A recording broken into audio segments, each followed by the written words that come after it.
حضرت یہ ارشاد فرمائیے گا، سینے کا انفیکشن آج کل بچوں میں بہت زیادہ ہو رہا ہے، واقعی یہ بہت زیادہ معاملہ ہو رہا ہے، کھانسی اور پھر بہت زیادہ سینہ بھر جاتا ہے، گھر والے پریشان ہوتے ہیں، پھر دوائیں لینے جاؤ تو ایک بڑا لمبا نسخہ بن جاتا ہے.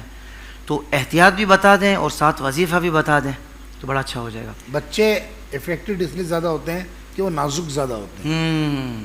اچھا، اس کی تو کئی وجوہات ہیں، لیکن ایک جو وجہ بیسک نظر آتی ہے نا، وہ آتی ہے پنکھا. صحیح.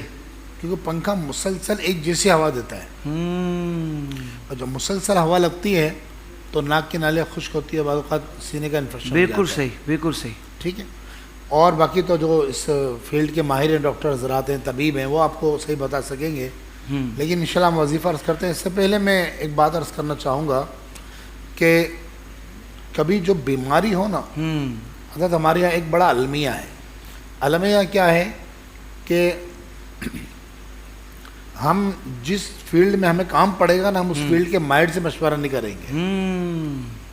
ہم شرعی مسئلہ ہوگا تو ہم پان والے کی دکان پہ کھڑے ہوئے 2-4 منٹ ڈسکس کریں گے، پھر وہ سب اپنی رائے دیں گے. کسی عالم دین کے پاس نہیں جائیں گے. بالکل صحیح.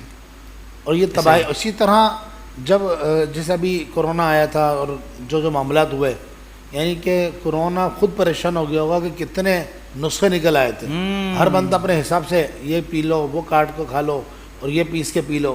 تو اس لیے کہ خود ڈاکٹر بننے کی بجائے، بلکہ یہاں تک علماء نے لکھا، فرمایا کسی نے خود سے علاج کیا اور اس میں موت ہو گئی تو اس کی موت حرام موت ہوگی. اللہ اکبر. اس لیے فیلڈ کے ماہر سے مشورہ کریں. اگر جسمانی مسئلہ ہو رہا ہے تو دوائی بھی لیں. بدقسمتی ہے کہ روحانی مسائل کے اندر 2 طبقات تک وہ نظر آئیں گے. ایک تو طبقہ وہ ہے کہ جو سراسر انکار کرتا ہے، کہتا ہے یہ کچھ نہیں ہوتا، دم درود، جادو جنات، یہ ڈھکوسلے بازی ہے، اور شترے بے مہار بنے ہوئے ہوتے ہیں. اور دوسرا طبقہ وہ ہوتا ہے جو بولتا ہے دوائی نہیں لینی ہے. ایسا نہیں ہے، دوا بھی سنت ہے اور دعا بھی سنت ہے، اعتدال کے ساتھ. بہت اچھے. اب ہم آ جاتے ہیں وظیفے کی طرف. جس کو سینے کا انفیکشن ہو جائے، جیسے ابھی موسم چل رہا ہے، ٹھنڈا گرم، اے سی میں چلے گئے، فوراً شدید گرمی ہے.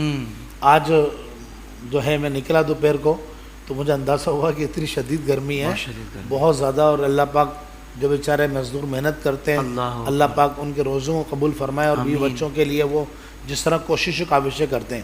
اب افسر ہوتا ہی ہے کہ گرمی سے آئے ایک دم اے سی گاڑی سے اترے، باہر گرمی، اے سی روم میں چلے گئے، اے سی روم سے باہر آئے، باہر گرمی. تو اس سے کیا ہوتا ہے؟ اچھا، پھر افطار و سحر میں ڈاکٹرز کہتے ہیں کہ ٹھنڈا پانی نہیں پیے، لیکن شربت پی رہے ہوتے ہیں. تو یہ ہوتے ہوتے انفیکشن بعض اوقات بڑھ جاتا ہے. تو پھر جو ہے کیا نام ہے، دوائی بھی دیر سے کام کرتی ہے. دوبارہ میں وظیفہ عرض کر دیتا ہوں. قرآن مجید فرقان حمید سورۃ توبہ کی آیت نمبر 14 ہے. اچھا، یہ پوری آیت نہیں ہے، یہ آیت کا حصہ پڑھنا ہے. بالکل ٹھیک ہے. وَيَشْفِي صُدُورَ قَوْمٍ مُّؤْمِنِينَ. وَيَشْفِي صُدُورَ قَوْمٍ مُّؤْمِنِينَ. اس آیت مبارکہ کو 41 مرتبہ پڑھنا ہے. صحیح. اور کسی تیل وغیرہ پر، جو بھی آپ جسم پہ لگا سکتے ہوں، تیل وغیرہ پر دم کر لیں ایک ہی مرتبہ پڑھ کر. اچھا بس. اور میں اس کو سینے پر ملیں.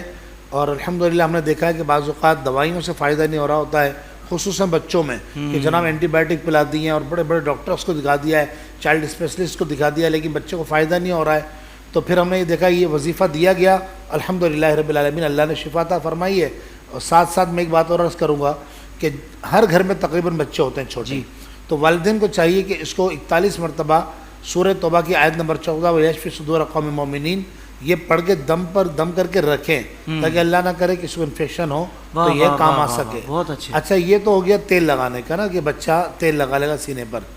لیکن بڑا آدمی گھبرائے گا کہ کپڑا آلودہ ہونے کا خطرہ ہوگا، اس کو نشان آ جائیں گے کپڑے پر. تو اس کا طریقہ یہ ہے کہ یہ 41 مرتبہ صبح پڑھ لے اور 41 مرتبہ شام کو پڑھ لے، یا پڑھوا کے دم کر لے اور پانی پہ دم کر کے پی لے. اللہ نے چاہا 11 دن میں شفا ہو جائے گی.